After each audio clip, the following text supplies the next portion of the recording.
श्रीमद भगवद्गीता भाग 9। मागील भागात आपण श्रीमद भगवद्गीतेच्या 4थ्या अध्यायाचे महात्म्य कथा ऐकली। आता या भागात आपण श्रीमद भगवद्गीतेचा 4थ्या अध्यायाचा श्लोकांचा अर्थ पाहूया। अध्याय 4। श्री भगवान कृष्ण म्हणाले, मी हा अविनाशी योग सूर्याला सांगितला होता। सूर्याने आपला पुत्र मनु याला सांगितला आणि मनुने त्याचा पुत्र राजा इक्ष्वाकू याला सांगितला।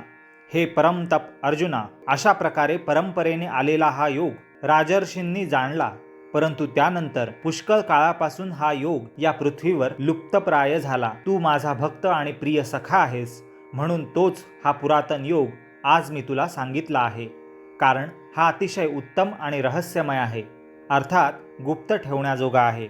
अर्जुन म्हणाला, आपला जन्म तर अलीकडचा आणि सूर्याचा जन्म फार पूर्वीचा अर्थात कल्पारंभी झालेला होता, तर मग आपणच कल्पारंभी सूर्याला हा योग सांगितला होता असे मी कसे समजू? श्री भगवान कृष्ण म्हणाले, हे परमतप अर्जुना, माझे आणि तुझे पुष्कळ जन्म झालेले आहेत, ते सर्व तुला माहीत नाहीत, पण मला माहीत आहेत। मी जन्मरहित आणि अविनाशी असूनही, तसेच सर्व प्राण्यांचा ईश्वर असूनही आपल्या प्रकृतीला स्वाधीन करून आपल्या योगमायेने प्रगट होत असतो। हे भारता, जेव्हा जेव्हा धर्माचा ऱ्हास आणि अधर्माची वाढ होत असते, तेव्हा तेव्हाच मी आपले रूप रचतो, म्हणजेच आकार घेऊन लोकांसमोर प्रगट होतो। सज्जनांच्या उद्धारासाठी, पापकर्म करणाऱ्यांचा नाश करण्यासाठी आणि धर्माची उत्तम प्रकारे स्थापना करण्यासाठी मी युगायुगात प्रगट होतो। हे अर्जुना, माझा जन्म आणि कर्म दिव्य अर्थात निर्मळ आणि अलौकिक आहे। असे जो मनुष्य तत्वतः जाणतो, तो शरीराचा त्याग केल्यावर पुन्हा जन्माला येत नाही, तर मलाच येऊन मिळतो। पूर्वीसुद्धा ज्यांचे आसक्ती, भय आणि क्रोध पूर्णपणे नाहीसे झाले होते आणि जे माझ्यात अनन्य प्रेमपूर्वक स्थित राहत होते, असे माझा आश्रय घेतलेले पुष्कळसे भक्त आधी सांगितल्याप्रमाणे ज्ञानरूप तपाने पवित्र होऊन माझ्या स्वरूपाला प्राप्त झालेले आहेत। हे अर्जुना, जे भक्त मला जसे भजतात, मीही त्यांना तसाच भजतो, कारण सर्वच मानव सर्व प्रकारे माझ्याच मार्गाचे अनुसरण करतात। या मनुष्य लोकात कर्मांच्या फळाची इच्छा करणारे लोक देवतांची पूजा करतात, कारण त्यांना कर्मापासून उत्पन्न होणारी सिद्धी लवकरच मिळते। ब्राह्मण, क्षत्रिय, वैश्य आणि शूद्र या 4 वर्णांचा समूह गुण आणि कर्म यांच्या विभागाने मी निर्माण केला आहे। अशा रीतीने त्या सृष्टीरचना इत्यादी कर्मांचा मी कर्ता असूनही मला अविनाशी परमात्म्याला तू वास्तविक अकर्ताच समज। कर्मांच्या फळाची मला स्पृहा नाही, त्यामुळे कर्मांचे बंधन मला होत नाही। अशा प्रकारे जो मला तत्वतः जाणतो, त्यालाही कर्मांचे बंधन होत नाही।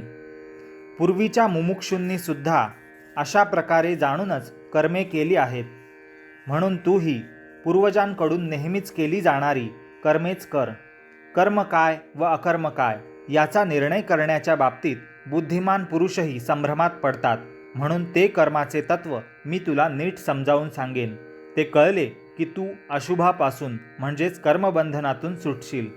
कर्माचे स्वरूपही जाणले पाहिजे आणि अकर्माचे स्वरूपही जाणले पाहिजे, तसेच विकर्माचे स्वरूपही जाणले पाहिजे, कारण कर्माचे तात्विक स्वरूप समजण्यास कठीण आहे। जो पुरुष कर्मामध्ये अकर्म पाहिल आणि अकर्मामध्ये कर्म पाहिल, तो मनुष्यांमध्ये बुद्धिमान होय आणि तो योगी सर्व कर्मे करणारा आहे। ज्याची सर्व शास्त्रसंमत कर्मे कामनारहित व संकल्परहित होत असतात, तसेच ज्याची सर्व कर्मे ज्ञानरूप अग्नीने जळून गेली आहेत, त्या महापुरुषाला ज्ञानी लोकही पंडित म्हणतात। जो पुरुष सर्व कर्मांमध्ये आणि त्यांच्या फळामध्ये आसक्ती पूर्णपणे टाकून, तसेच सांसारिक आश्रय सोडून देऊन परमात्म्यात नित्य तृप्त असतो, तो कर्मांमध्ये उत्तम प्रकारे वावरत असूनही वास्तविक काहीच करत नाही। ज्याने अंतःकरण व इंद्रियांसह शरीर जिंकले आहे आणि सर्व भोगसामग्रीचा त्याग केला आहे, असा आशा नसलेला मनुष्य केवळ शरीरसंबंधीचे कर्म करत राहूनही पापी होत नाही। जो इच्छेशिवाय आपोआप मिळालेल्या पदार्थात नेहमी संतुष्ट असतो, ज्याला मत्सर मुळीच वाटत नाही, जो सुखदुःख इत्यादी द्वंद्वांच्या पूर्णपणे पार गेलेला आहे, असा सिद्धीत व असिद्धीत समभाव ठेवणारा कर्मयोगी कर्म करीत असूनही त्याने बांधला जात नाही, ज्याची आसक्ती पूर्णपणे नाहीशी झाली आहे, जो देहाभिमान आणि ममत्व यांनी रहित आहे, ज्याचे चित्त नेहमी परमात्म्याच्या ज्ञानात स्थिर आहे, अशा केवळ यज्ञासाठी कर्म करणाऱ्या माणसाची संपूर्ण कर्मे पूर्णपणे नाहीशी होतात. ज्या यज्ञात अर्पण अथवा स्त्रुवा आदिही ब्रह्म आहे आणि हवन करण्याजोगे द्रव्यसुद्धा ब्रह्म आहे आणि तसेच ब्रह्मरूप कर्त्याच्या द्वारा ब्रह्मरूप अग्नीमध्ये आहुती देण्याची क्रियाही ब्रह्म आहे, त्या ब्रह्मकर्मात स्थित असणाऱ्या योग्याला मिळण्याजोगे फळसुद्धा ब्रह्मच आहे.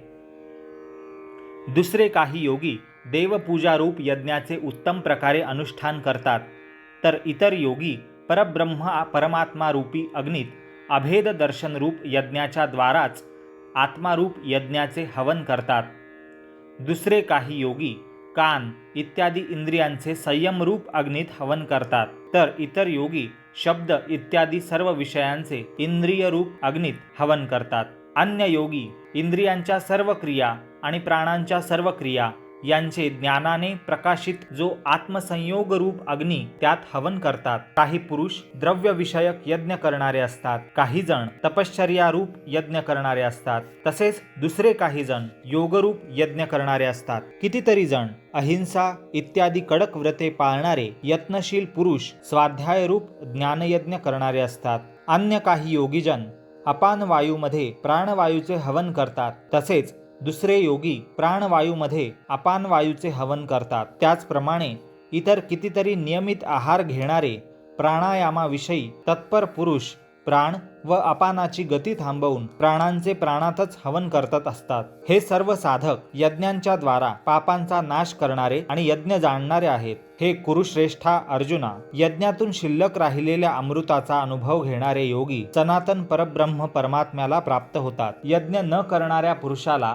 हा मनुष्य लोक सुद्धा सुखदायक होत नाही, तर परलोक कसा सुखदायक होईल. अशा प्रकारे इतरही पुष्कळ प्रकारचे यज्ञ वेदवाणीत विस्ताराने सांगितले गेलेले आहेत. ते सर्व तू मन, इंद्रिय आणि शरीर यांच्या क्रियांनी उत्पन्न होणारे आहेत असे समज. अशा प्रकारे तत्वतः जाणून त्यांचे अनुष्ठान केल्याने तू कर्मबंधनापासून सर्वस्वी मुक्त होशील. हे परंतप अर्जुना, द्रव्यमय यज्ञापेक्षा ज्ञानयज्ञ अत्यंत श्रेष्ठ आहे. तसेच यच्च यावत सर्व कर्मे ज्ञानात समाप्त होतात, ते ज्ञान तू सर्व साक्षात्कारी ज्ञानी लोकांच्याकडे जाऊन समजून घे.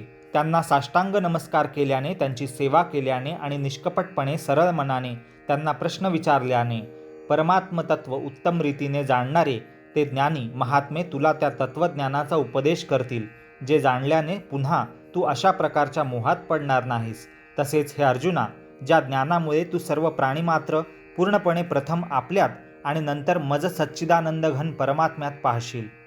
जरी तू सर्व पाप्यांहूनही अधिक पाप करणारा असलास तरीही तू ज्ञानरूप नौकेने खात्रीने संपूर्ण पापसमुद्रातून चांगल्या प्रकारे तरून जाशील. कारण हे अर्जुना, ज्याप्रमाणे पेटलेला अग्नी इंधनाची राख करतो, तसाच ज्ञानरूप अग्नी सर्व कर्मांची राख रांगोळी करतो. या जगात ज्ञानासारखे पवित्र करणारे खात्रीने दुसरे काहीही नाही. ते ज्ञान कितीतरी काळाने कर्मयोगाने अंतःकरण शुद्ध झालेला माणूस आपोआपच आपल्या आत्म्यात प्राप्त करून घेतो. जितेंद्रिय साधन तत्पर आणि श्रद्धाळू माणूस ज्ञान मिळवतो आणि ज्ञान झाल्यावर तो तत्काळ भगवत प्राप्तिरूप परमशांतीला प्राप्त होतो. अविवेकी आणि श्रद्धा नसलेला संशयी मनुष्य परमार्थापासून खात्रीने भ्रष्ट होतो. संशयी माणसाला ना हा लोक, ना परलोक, ना सुख. हे धनंजया, ज्याने कर्मयोगाच्या विधीने सर्व कर्मे परमात्म्याला अर्पण केली आहेत आणि ज्याने विवेकाने सर्व संशयांचा नाश केला आहे, अशा अंतःकरण स्वाधीन असलेल्या पुरुषाला कर्मे बंधनकारक होत नाहीत.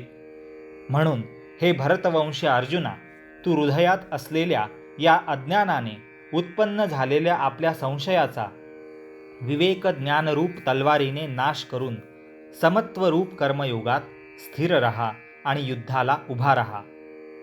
इति शुभम. श्रीमद्भगवद्गीता अध्याय 4 श्लोकार्थ संपूर्ण. 4 अध्याय समाप्त. धन्यवाद. हरि ओम.